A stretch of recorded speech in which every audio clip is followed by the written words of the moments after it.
What's up? What's up? What's up? Aren't you late? Was you really late, Ashley? No, I have to give it time in order to live stream to the group. I have to go live here, and then I have to go to the group. And I have to hit go live, and then it goes to the group. I'm gonna have to watch this replay because I feel like you just bust out and you was just like you didn't know it had started. I did. I just wanted to wait until I get the group ready. I got you. What's up, you guys? Come on in the room. It is Thursday evening. The water in the. I have this. Listen, this Fearless Investing podcast is brought to you today by Public Spring Water. All right, absolutely get your spring water now. Okay, it will quench your thirst. Today is brought to you by Public Spring Water. They're gonna sue you. Okay, Ashley Spring Water. Bam. That's what it is. You ready? I'm gonna divorce you. What's up, you guys? Let me know who's in the room. I'm not fooling with you today. I am not. How y'all doing today? Antonio had me working all day, y'all. Throwback Thursday. Throwback Thursday? What's up, Throwback Thursday? I don't know. I was waiting to say that for about a week now. I don't know. You are pathetic. I've been waiting to say that. Pathetic, yep. Tell me who is in. Let me see. What's up, Adrian? What's up, Michael?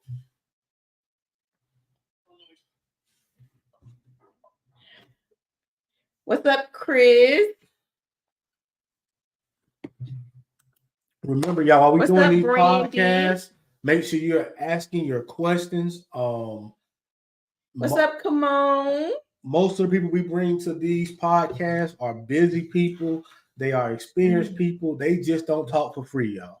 Absolutely. So make sure that you are getting the most value out of these podcasts, especially with our guest today. Tyrone got a wealth of knowledge, wealth of experience. So ask your questions. Absolutely. Hey, Rita. Good evening. What's up, Chris? What's up? All right, let's go. You ready? No, I was still greeting. All right, then. Rita, check your email. We sent you an email today. Check your email. Rita's from New York, right? Yeah. Rita's from New York. Absolutely. How's the weather right now in New York? What's up, Joy? Come on, we are having a really, really good day. I got to tell y'all real quick. Antonio has been he's been telling me that I have to leave the office at an early time because I can work all night long. I create work for myself. Like, it's that bad. So today I didn't leave. I've been here all day. And you enjoyed it too. I enjoyed it. And you making it seem like it was only my idea. It was my idea, but I feel like you want to renege. Every day. Every day. But no, I didn't get to do my little workout today. So I feel a difference. I feel like I need to go and run across the room because I have some energy today that I haven't had a chance. If you would have used the features on this expensive ass table I bought and stood up, that would have made up for them steps. Shit. Carry on. I'm done talking to you. Man, let's ride, man. Let's get Tyrone in here. Oh my goodness. You guys, today's Fearless Investing podcast, we have the one and only Tyrone Haggard, and I am excited to talk to him. I am excited for him to share it. Absolutely, Chrissy says, when you love it, it's not work. It's not, but sometimes you got to take a break. So facts. I am taking some mental breaks. Taking some physical breaks. Well, not physical breaks. I'm actually what up, Derek? Hey, Derek. Rita said it's in the low 80s in New York. That's good. That's really good. Are you going to do your countdown? I'm trying to. Sorry, I was reading messages. Chris said, what's up, Tyrone? Tyrone in the house. They say Tyrone in the house. I'm sorry.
What's up? Last time I didn't say, was it what's up, what's up, what's up? We're gonna work on you an intro. Because you don't tell these people our name. I have a better idea. You don't tell these people who we are. You just start talking to them like they're your cousins. Because they are like, that's my cousin, my auntie, my sister. My name is Antonio. Don't worry about her name. My name is Antonio Denmark. We are in Birmingham, Alabama. My name is Ashley Denmark. Is that good? We trying to change your voice. Ashley did. Well, after I did my little sponsorship, and I realized that my voice can change.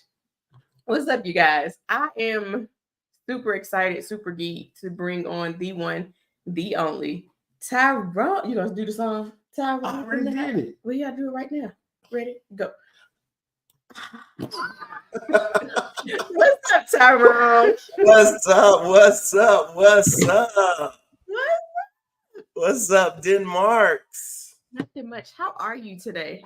I am wonderful. How are y'all? We are good. We're good. Let the people know, what does the day in the life of a successful entrepreneur look like? Ooh. What does the day look like for you? Wow, you just get right into it, huh? Yeah, I don't play. Antonio ain't playing around. Man, listen, the day in the life of a successful entrepreneur, it definitely starts early. Okay. Yes. It starts with time with God before anything happens in the morning, prayer, meditation, devotional. Then I wake up every morning during school. I cook breakfast for my boys. Stop right there. Stop right there. Every morning? Every single morning. Take some tips. Don't be nudging me, little mama. Take some tips. Cook breakfast too. I give them muffins. You don't buy the muffins to give it to them. I buy the muffins. But that's that goes back to my upbringing. My grandmother fixed us hot breakfast every single morning before school. And so it was just something that was handed down to me. So, yeah, but after that, get them off to school. And once I drop them off at school, it's still before 8 o'clock. So I'll get my 1 hour workout in at the gym. And then from there, my day starts because I had already planned it the night before. Okay. Yeah. And so whether I need to be in the office analyzing deals, whether I need to be in meetings with project managers going over scope of works, or whether I need to be underwriting deals or out in the field, whatever, at that point, that's when, between 8:30 and 9 a.m., that's when I'm 100% in fearless investor mode. Let's go. Come on, fearless investor mode. Fearless investor, baby. What is fearless investor mode for you? Like, what does that mean to you? What that means to me is that I have done the work necessary to be confident and competent enough to know that every deal I touch, I'm going to make an impact and I'm going to make an income. That's important. Listen, I want to give you a round of applause. That was a great answer. But listen, though, I want to give you a pound there because that was a good question. We've been doing this thing we done did about 35 episodes. That's the first time you've asked that question. That was a good one right there. That was a real good question. I wasn't even expecting that one. I wasn't expecting that one. You was in your that dad. was a good. That what happened when you're at work all day. That was a good one. That was a good question. But yeah, that's what makes my investing fearless. I've put in the work, I've put in the time. I know what I know. I know what I don't know as well. So, that's really key too. Not just knowing what you know, but also knowing what you don't know and having a person that knows what you don't know that you can get on the phone in 2 seconds. That's right. Sweet. Absolutely. Sweet. Absolutely. So I know I just jumped into it because I know Tyrone. Tyrone came to the walkthrough. Me and Tyrone talk through Facebook all the time. But for the people who are watching, Yeah. who is Tyrone? Wow, now that's another good question too, because I don't get a chance to talk about myself that much. And I'm not used to talking about myself because I don't really take myself that serious. I'm hardly ever serious. Most people that follow me on Facebook probably think I'm a little throw it a little bit. No, they don't.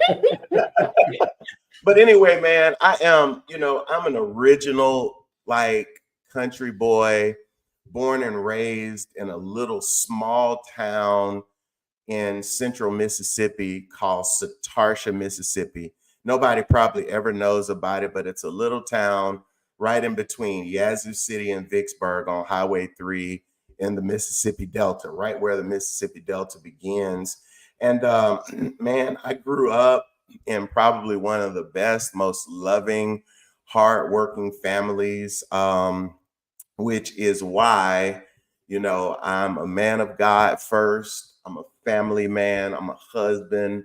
I'm a dad, and really, I am, just to get really right down to it, I am living proof that if you focus hard enough on it, you can live what you've been dreaming about doing for all your life. Ooh. Absolutely. Absolutely. Land of the blues. What's Land of the Blues? Where Tyrone from? That's what Chris said. Land of the Yeah. blues. That's it right there. That's where all of the blues music originated.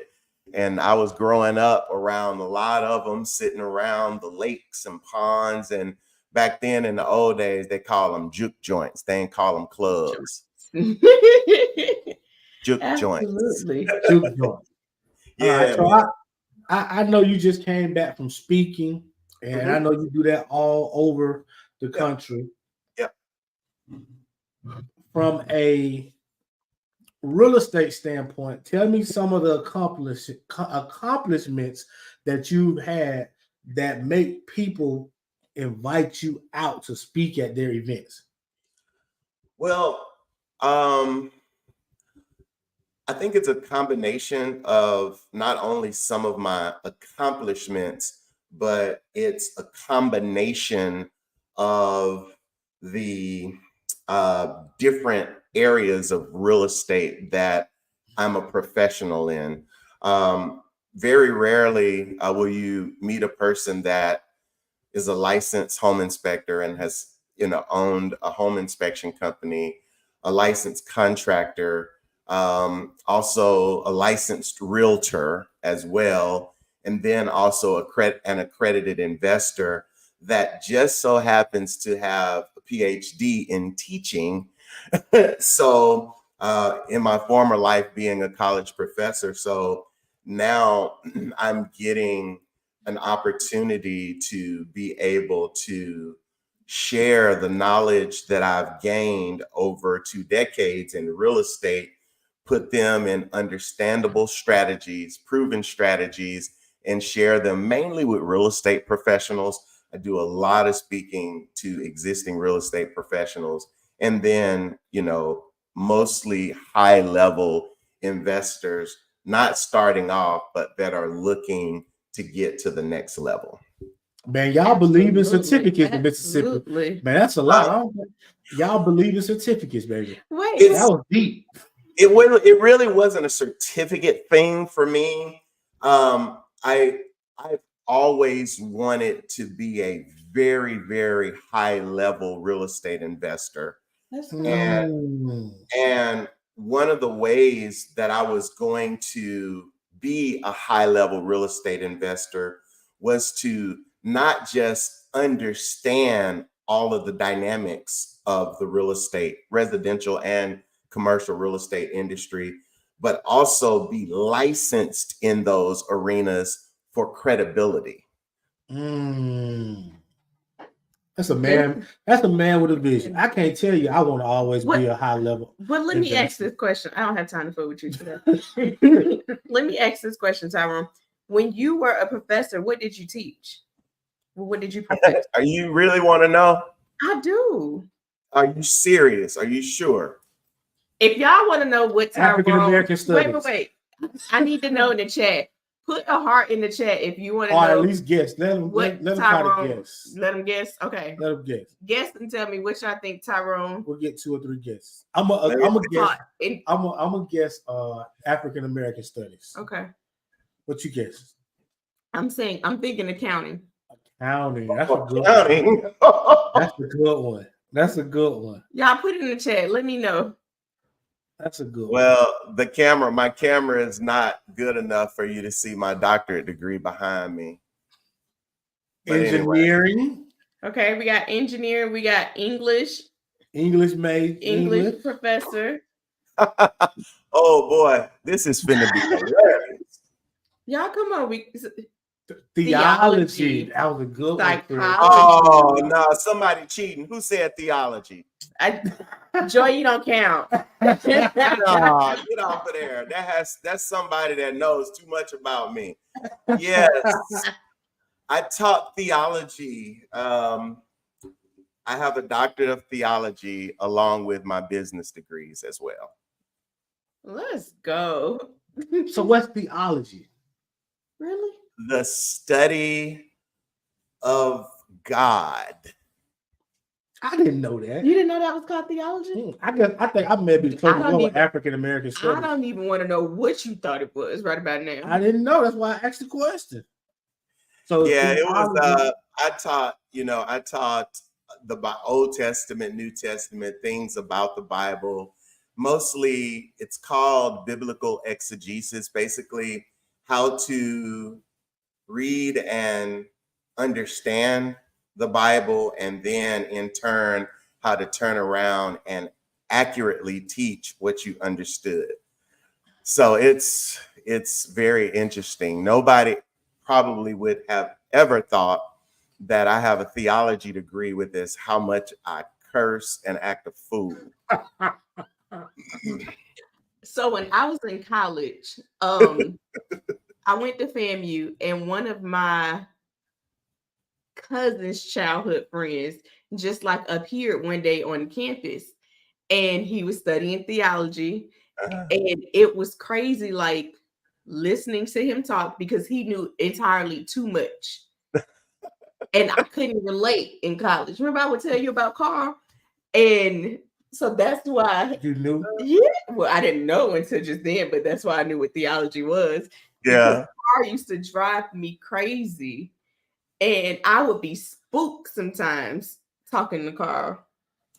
And I would have never known that my cousin's friend would be studying theology, and they would have to go to like different churches and study different religions. Yeah. So the reason why I did that is because I already had just got my MBA and I wanted to get my doctorate, and I was actually serving as I can't believe I'm finna say this to everybody too. I was actually serving as a pastor at the time. So I have pastoral leadership in my past as well. And again, it was just more opportunities for me to better educate myself. And when you're getting a doctorate of theology, it's not strictly just about the Bible. You're doing a lot of other things that prepares you for business, relationships, and all of that kind of stuff. So that's what kind of makes me a little bit different, because, hey, I can communicate, get along with, and understand. I can go from the hood in the crack house and then go sit down and talk in the White House all in the same day. I was at first about to ask you, before I knew what your study was, assuming it was accounting or African American studies, I was going to say, why real estate? But I can't say why real estate with theology, because honestly, I can see how it ties in hand in hand. It's a ministry. That's why I do it. Real estate is a ministry for me. I just get paid a whole lot better than being a pastor. Absolutely. That's deep. That's deep. Reginald said, sounds like my type of preacher. My type of preacher. Absolutely. What Chris said? Chris said, that's awesome, Tyrone. I love theological studies. I love God, and I kind of obsess over learning more. I never knew that about you. Aw. That's awesome. That's awesome. So coming from Mississippi, what was the hometown again? Say the name again. Let's just say Yazoo. But the Yeah. real Yazoo, Yazoo, Yazoo I was City. just gonna ask, how do you spell that? Yazoo. Yazoo City. Mhm. Where did the entrepreneur bug come from? Was your mom an entrepreneur? Was your dad an entrepreneur? Where did that bug come from growing up? You know, man, to be very, very honest with you, it came from my granddad. My grandfather was an entrepreneur. I grew up watching him work on the farm where we lived. And he worked on the farm for so many years, making very little money. However, I never knew how little money he made because we had everything that we needed and Right. wanted. But something happened one day, and we moved off of the farm into a brand new house, and he started a trucking business.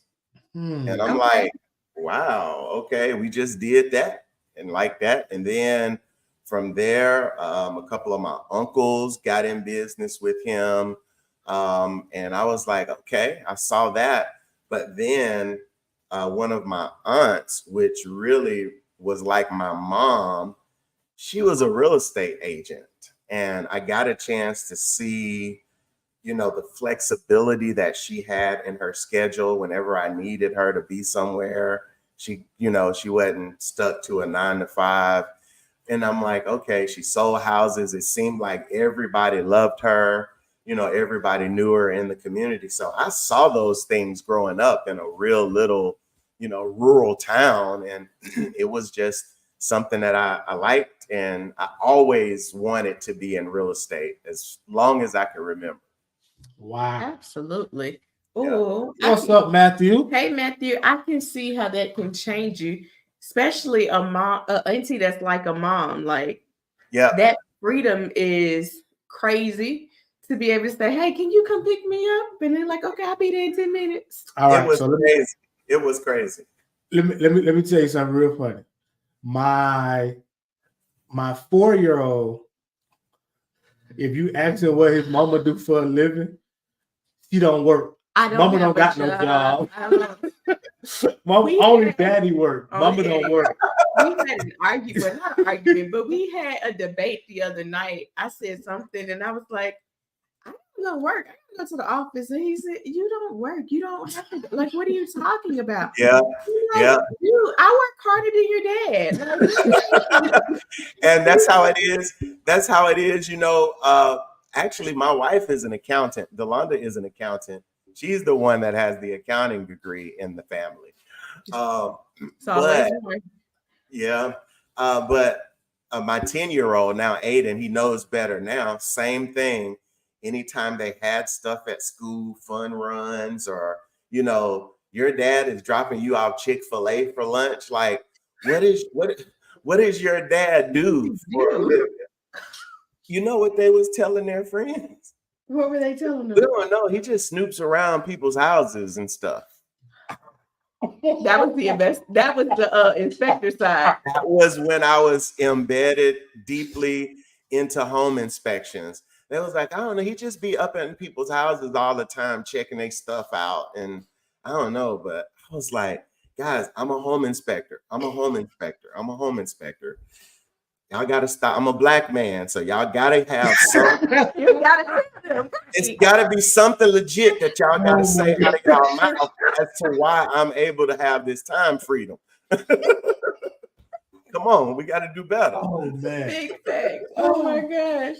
So Absolutely. I know you watched your uncles, your granddad, your auntie. Did y'all ever have conversations about entrepreneurship, or you just watched from a distance and never really talked about it? We never really talked about it.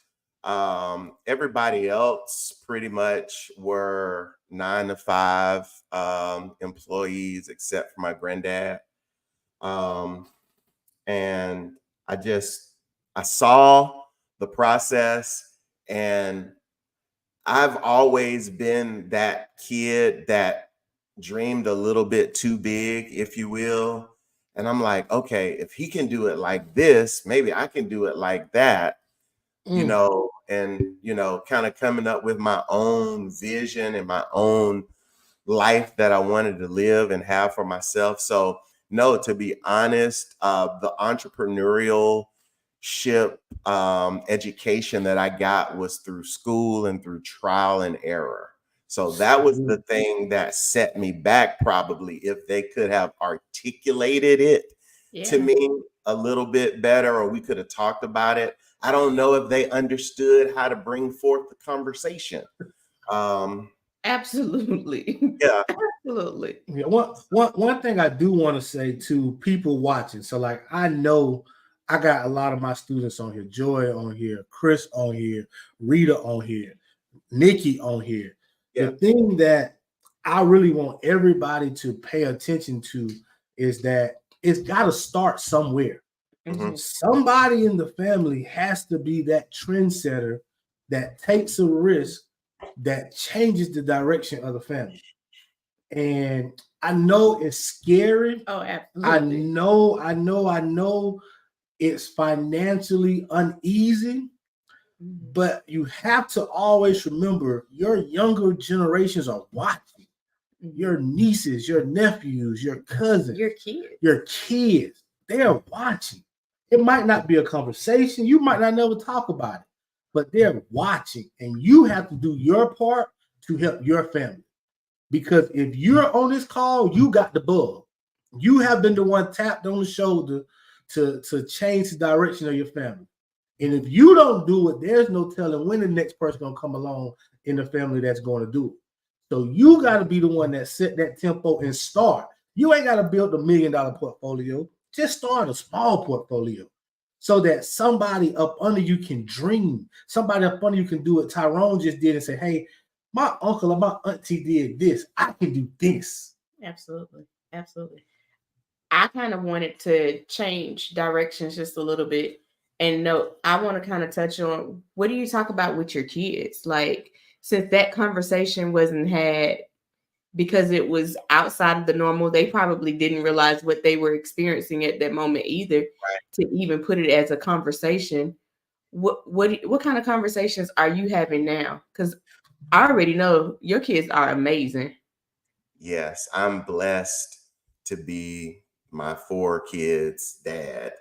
And we do have these conversations. We've been having these conversations since Aiden was 6.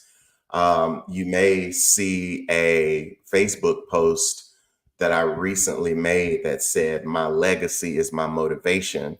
And it was me standing up behind Aiden and Tyrese as they was closing on a property themselves without the help of their dad, by the way.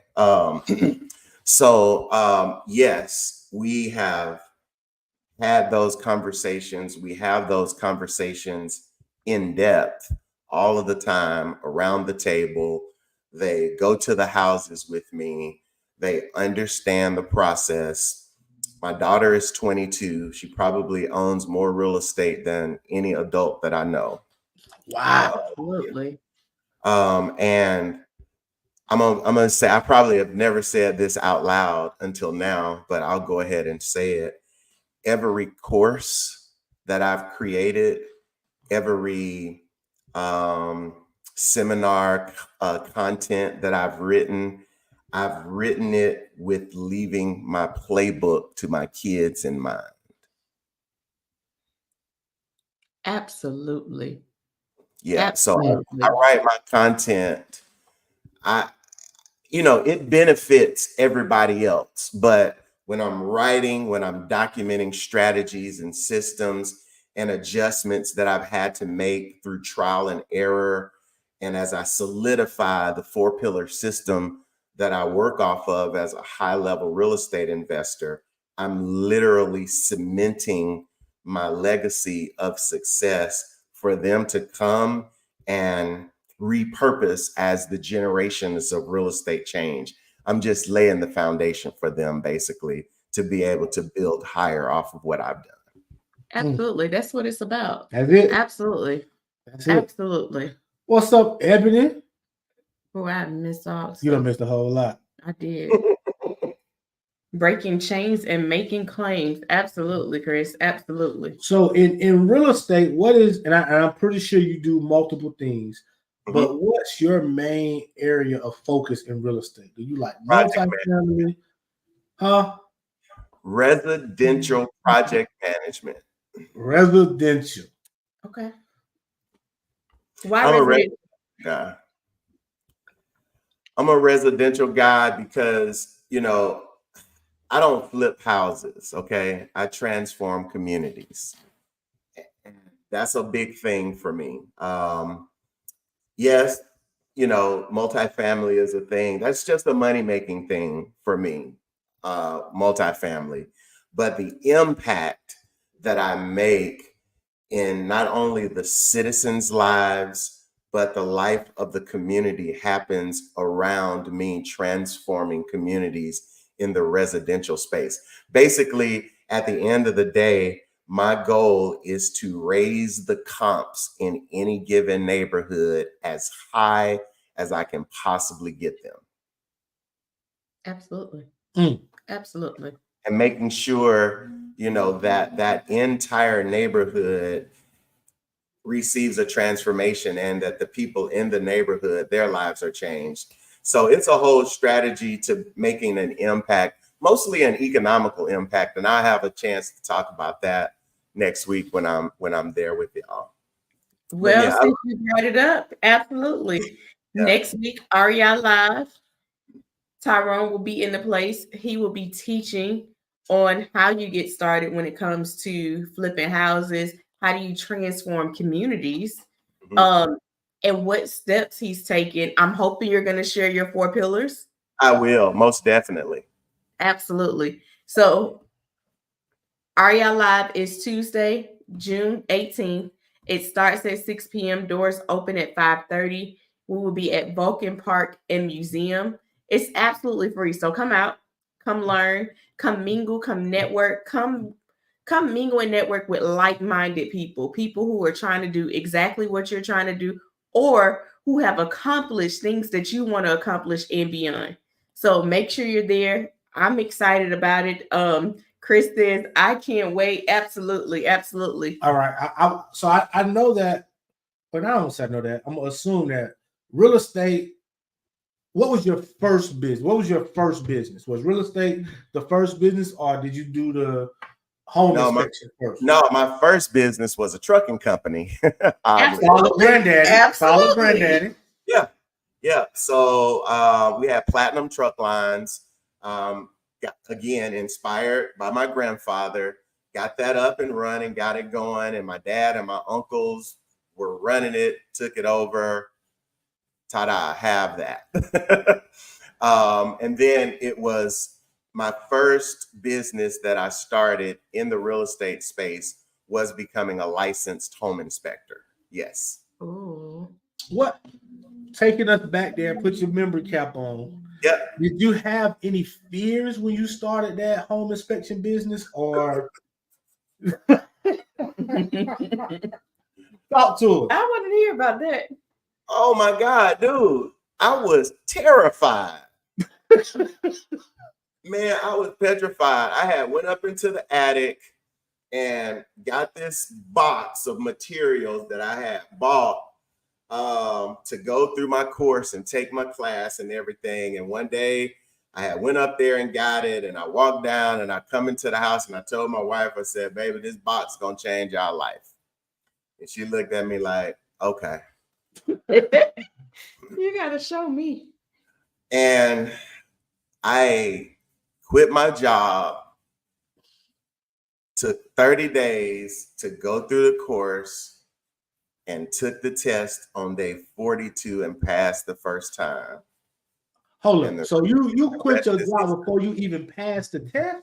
Before I started taking it. Before I started taking the class. All right. I didn't want to have a plan B. A had to work. Woo! Talk that talk. Ain't no plan B. There wasn't a plan B. That's not a plan B. Plan A had to work. And I put myself up against the wall because I respond best under pressure. I'm the kind of person, if you back me up in a corner and you ain't ready to do it, you in trouble. You're in trouble. Absolutely. Antonio is saying that because that's Antonio's model. That's it. When I got laid off, my mom was like, all right, so what's your plan B if this real estate thing don't work? And my response to her was, plan B is to make sure that plan A works. Absolutely. Yeah. And she thought we was crazy as hell. Oh, man. My folks still think I'm crazy, man.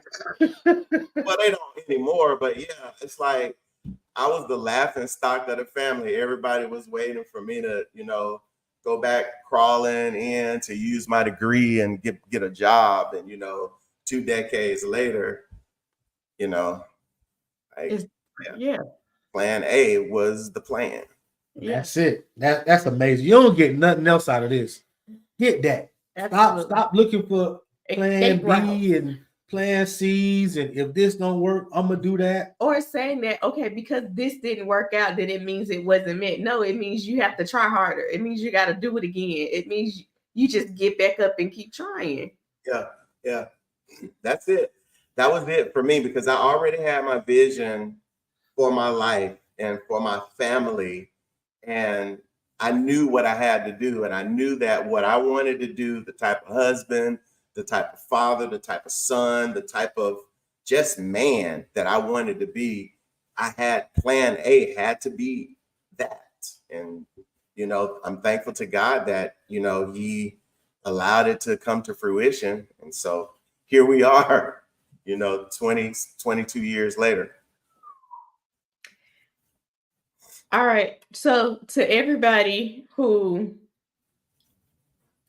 feels like that business that you start, it's going to be, since God did it, God basically told you to go this route.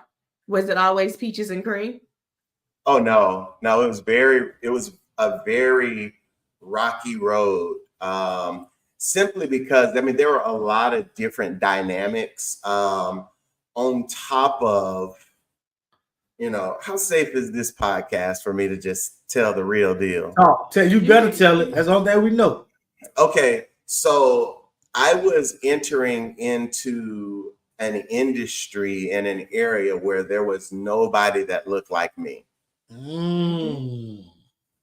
Okay, so there were a whole nother set of challenges that I had to overcome just by not being accepted into that space. Absolutely. On top of the learning curve that I had to overcome coming from a pastor's role to, a home inspector's role, being that no one would take me under their wings and teach me and show me the game. So then that added pressure of, well, because you're not accepted, you got to be 100 times better than everybody else, and nobody wants to help you. So, so there are a lot of different dynamics that went into play. But here is where the success lied for me, and it had nothing to do with me. It had all to do with the path that God had prepared me for that point. I was a better people person than anybody in my industry in the area. Absolutely. As a home inspector, there was a fine line that you had to walk between being a deal killer and a good home inspector. And all that had to do was having the ability to communicate clearly, not be an alarmist, and be a good people person. And I had everybody beat in that arena because of my past. I didn't come from a construction job. I wasn't a plumber. I wasn't an electrician or a contractor that just went out and got my home inspector's license. I was a professional communicator. Yeah.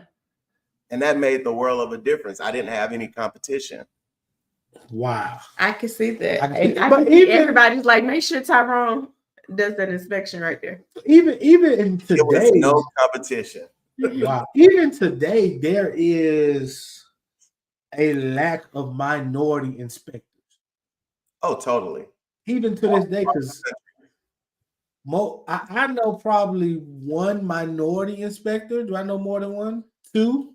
I know two in your market. Two in Two? my I market. I know know two two in my for real, market. but the majority of them Mhm. aren't. So Yeah. I can, and we are more accepting. Time has changed. I can only imagine what it was 20 years 20 ago. years ago. Man, I'll tell y'all the stories in person. I'm gonna just say that. Absolutely. I'm talking about all the way up to the Mississippi Real Estate Commission level, whereas I had to get help for them to get off of me because I was a black man. We're gonna talk about that one over You dinner just, next week. Dinner. you just gave me chills. Absolutely. Absolutely. Yeah. Reginald said probably less black appraisers. Oh, most certainly. Yes. There's one black appraisal company in my market area. The barrier of entry to becoming an appraiser in Mississippi is almost impossible. If you're not the son of an appraiser or the daughter of an appraiser, you can pretty much hang it up in this state. Wow. That's crazy. I never even thought about that. No. And I think although we live in different states, like Alabama and Mississippi is still the South. They still in the same bucket, baby. Oh, no. Let me correct y'all. All right, come on. Give it to us. They are not the same. Talk to me. Tell me the difference. Alabama and Mississippi are categorically two totally different states from the progressive nature of the two different states. Yeah, no, just trust me on that. No comparison. We have to come to Birmingham area to do a lot of the things that we would like to do. Yeah. So don't think that Alabama is comparable to Mississippi. It is not. That's why you have these. You get knowledge. That's why you had these conversations. Yeah, y'all got so much going on in the Birmingham area that y'all don't appreciate enough. And I just be looking at y'all like, I'll swap with y'all. Come to Mississippi. Anytime. Yeah, let's swap. Since y'all don't appreciate the ham like y'all should, let's swap. Come over here with me and let me show you what you're missing. Ooh. Okay. So I'm gonna go to the real estate world a little bit. Yeah. I know we like to most people, I know not you, not me, like to talk about their successes. What's one of the biggest challenges or lessons you learned when it comes to flipping houses? The biggest lesson that I learned, and give me a story behind it, is if you are going to be able to make an impact and an income on a flip, you've got to buy it right. I learned very early in my career that the impact and the income is not made at the end, it's made at the beginning. Absolutely. And that was a lesson that I had to learn the hard way because I didn't learn formulas. Nobody taught me formulas or anything like that until I started going to conferences and seminars and figuring out formulas that worked for my model of business. But the most important lesson that I learned was how to buy a property right without being considered a lowballer. It's a fine line. This is where those skills come into play. Again, and keep in mind, that is where my home inspector skills come into play. That is where my contractor skills come into play. That is where my realtor skills come into play. Me being an investor, that's the investor part is the beneficiary of all of that other experience. What Reginald said, that was the first lesson my mentor taught me. Fact. Absolutely. That's it. Yeah. But Chris said that's hard to do. I'm used to hearing no a lot. Yeah, and you know what? The worst thing they can tell you is no. So if you already know that's the worst thing you can be told, just get ready to be told no and keep going. Well, a lot of times you only get told no because whoever is bringing you the deal don't understand how you buy.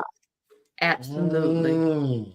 Absolutely. That, Absolutely. that is why I teach all of my deal sources, my formula, and exactly how I buy, so that my maximum allowable offer is my maximum allowable offer. I don't lowball. I don't play games with people. Here is the maximum amount that I can pay for the house on my first offer.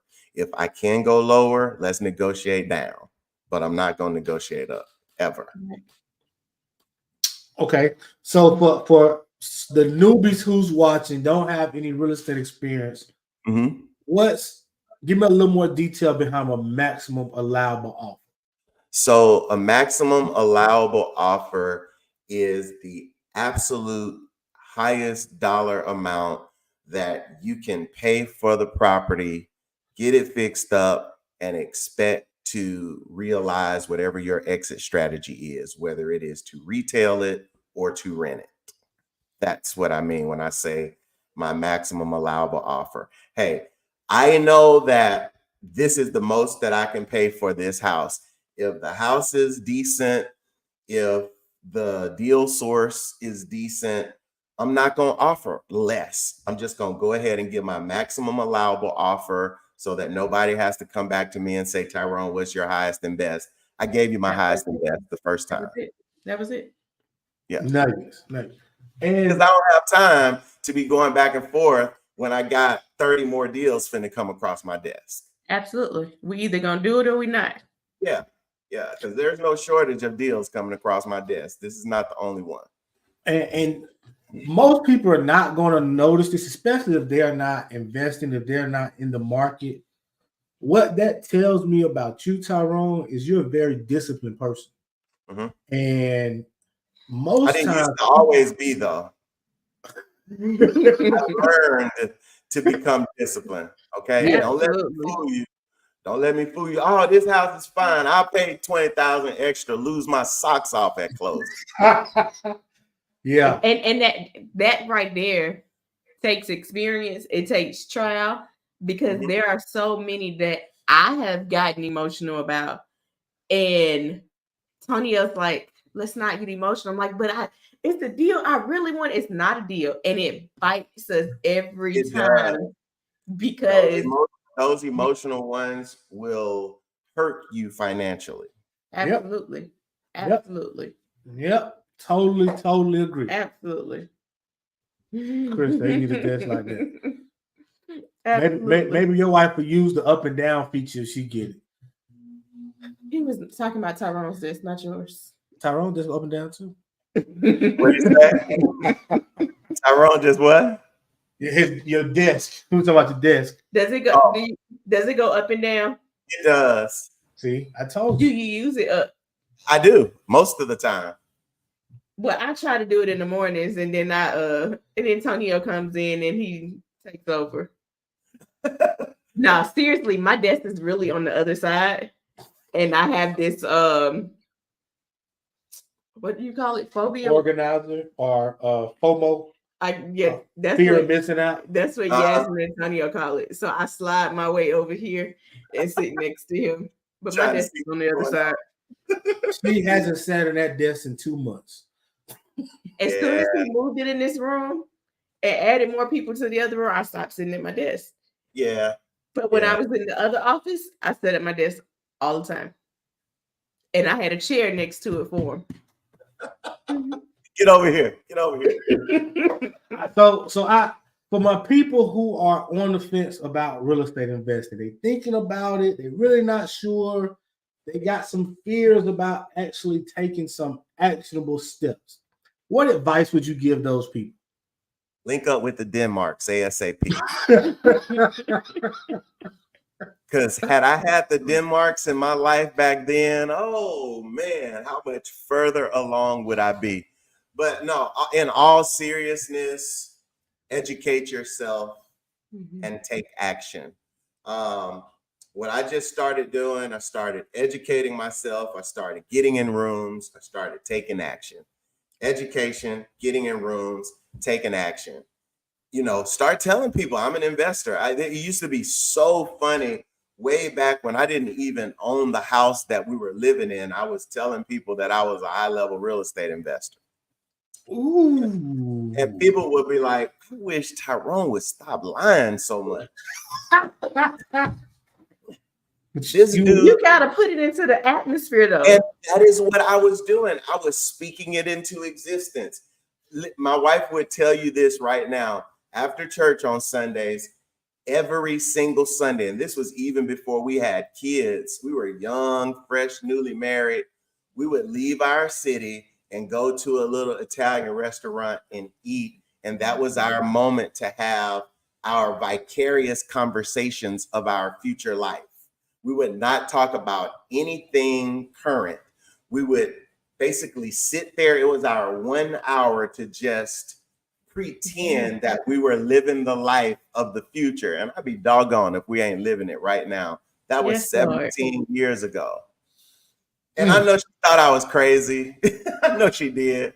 My poor wife, she was like, I married a lunatic. No, she knew you had a vision. She believed in that vision. God told her that, hey, this vision that I'm giving him is for you and the family. And I would sit there and talk to her and be like, well, man, every day will be flexible for us because we won't have 9 to 5s. And if we had 9 to 5s, it would still be okay because, our real estate would make everything flexible for us. We were speaking in the future tense, so much future tense speaking. And a lot of those things that we spoke 20 years ago, I kid you not, we are living them right now today.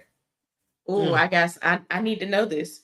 What are you speaking right now into existence? Ooh, right now, what I'm speaking into existence is a generational wealth platform for my grandchildren that is going to be based off of event venues that I'm creating. Let's go. How they do that? The poetry. All right, so we got to wrap up. We've been here an hour or so. So yeah. I seen a post and it was of a drone and it was flying over. That's it. Yeah.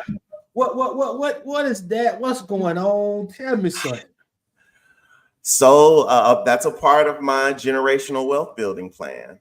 It's a 20-acre farm that I bought that we are turning into the South's premier wedding and event venue for exclusive events only. Look how we just migrate back to the farm. We left the farm and we migrate right back to the farm. Look but it's different. It's different this time. Absolutely. We own the farm this time. Own the farm. Ooh. We're not working on the farm this time. We own the farm. You don't understand the chills that just went through my body. Absolutely. Yeah. Yeah. And so, and it's in a very unique location. It's maybe like 2 miles outside of the city. So it's a very desirable area.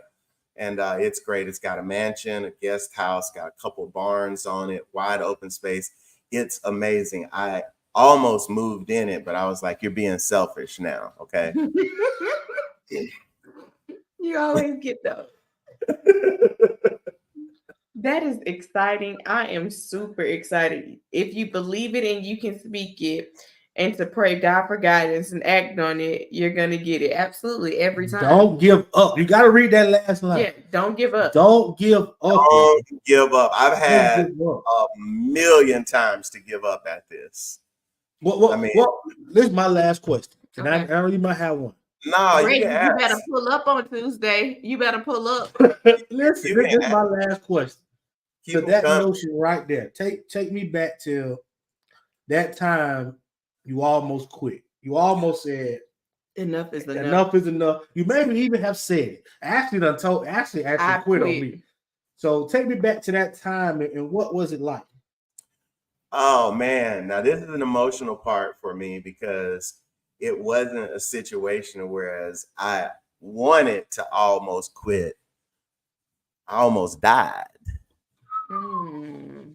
Medical issues. So most people don't know this about me, but I am a recovered congestive heart failure patient. I was sick enough to they had to put me on a heart transplant list because my heart function was at like 10%. They were like, you need a new heart or we're going to have to put you in a mechanical heart pump until you die. And so it wasn't that I wanted to quit. My body was quitting on me, and so from heart failure, then that led to kidney failure. Man, I spent, 3 or 4 solid years of my life in and out of the hospitals, multiple surgeries. And I just didn't think I was going to be able to be healthy enough to do this again. And that is why I had to stop doing home inspections and ultimately, stop, in my home inspection business was due to health issues. So that was the really most recent time. But 08, 09, man, I thought I was going to go bankrupt. When the crash happened back then, and I was brand new back then. Like I didn't know what I was doing. I had all those houses because back then everybody that had a pulse could get a mortgage. And when that crash happened and, nobody could get a mortgage overnight, I'm sitting on like 15 flips wondering like, okay, what's going to happen? Because these interest payments ain't going to stop coming. They don't stop. Nope. So I had a good banking relationship and I went and sat down with my banker. I never forget, his name was David Blackledge at this time. I was like, sir, I know we just got started, but I'm bankrupt. And it ain't even happened yet. But I ain't nothing. I already know. Right. I know what's finna happen. And he was like, no, you're not. He's like, just because you had the decency enough to come in here and sit down and talk to me, let's figure something out.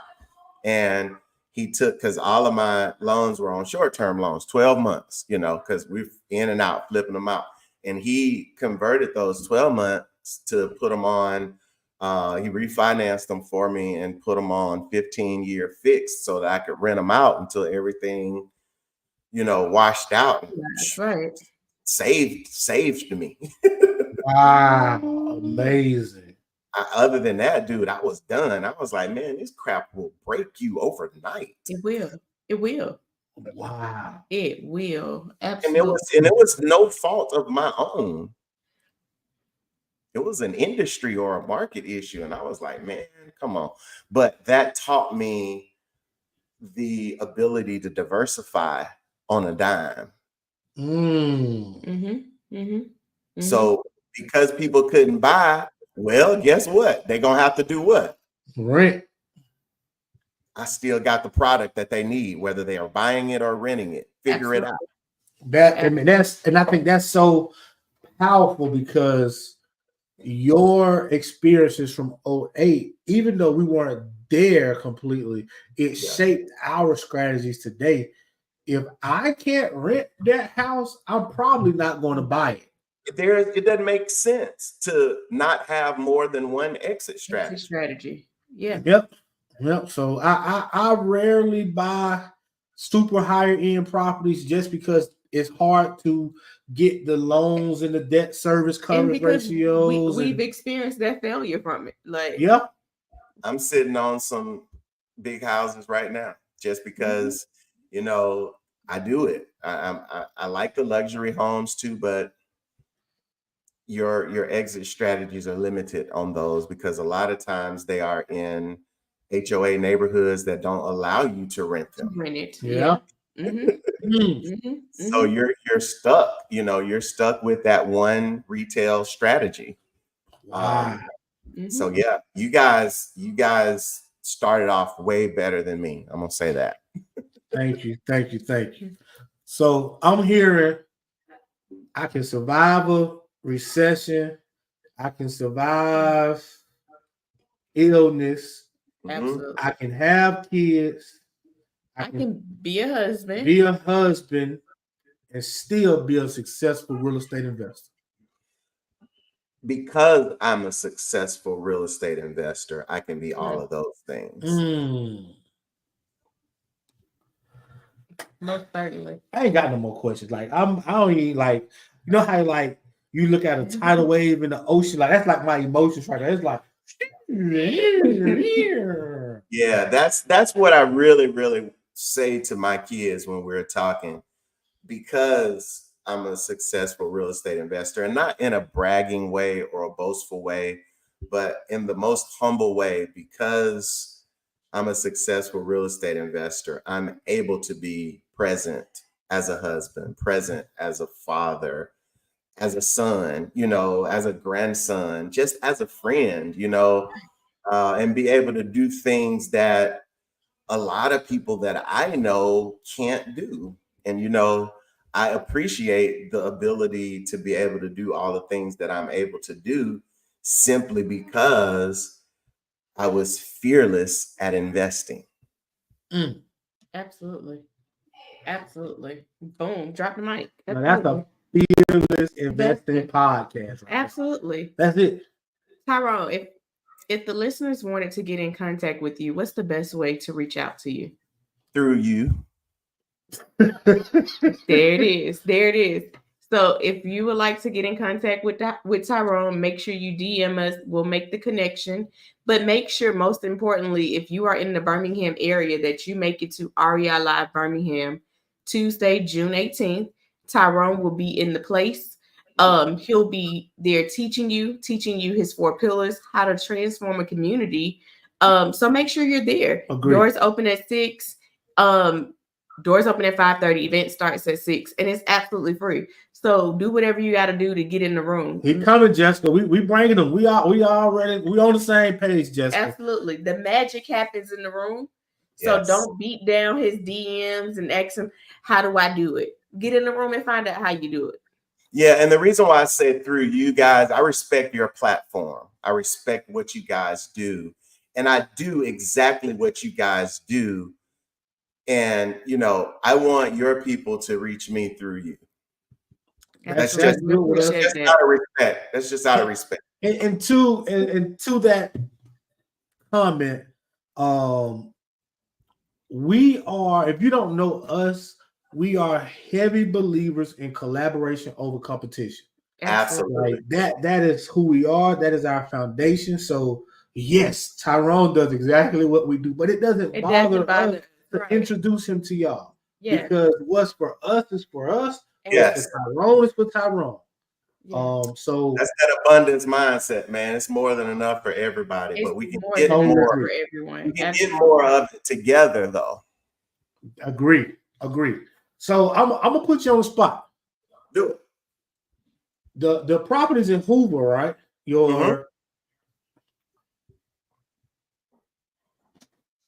I want to have a property walkthrough. Okay. I want to have a property walkthrough and let the people see what manifestation look like. What does it look like to own 20 acres? What does it look like to have a mansion? What does it look like? I want to see. That's in Hoover? It's not. No. That's not in Hoover. Where that one at? That's in Mississippi. That's in Mississippi. Yeah, no. That one is not in Hoover, but we can do a walkthrough here in Mississippi. That's no problem.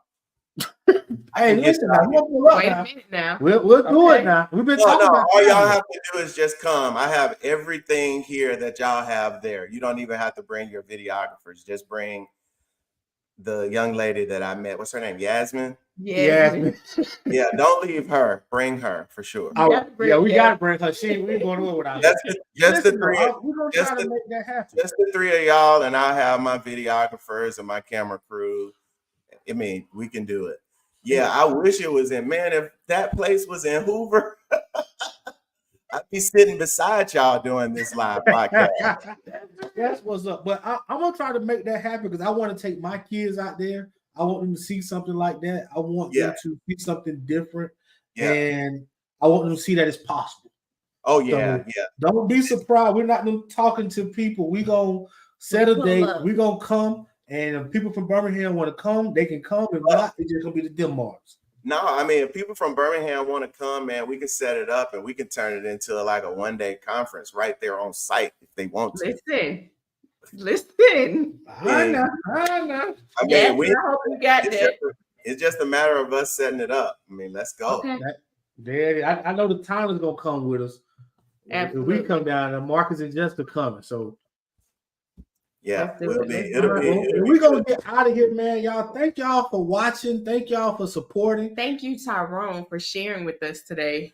Thank y'all for having me. I'm honored to be a guest on this platform. I love what y'all are doing, and I just really pray that God would bless y'all immensely for sharing this information. I wish I would have had y'all earlier. I received that. I take all blessings. Thank you. We appreciate and love what you're doing as well. All right, so man, y'all have a good night. See y'all next week Tuesday at REI Live. Tyrone be live and in person, talking a whole lot more real estate, a whole lot more strategies, whole lot more foundation pieces. Come see him in person, shake his hand, and tell him you enjoy watching him on the podcast. Absolutely.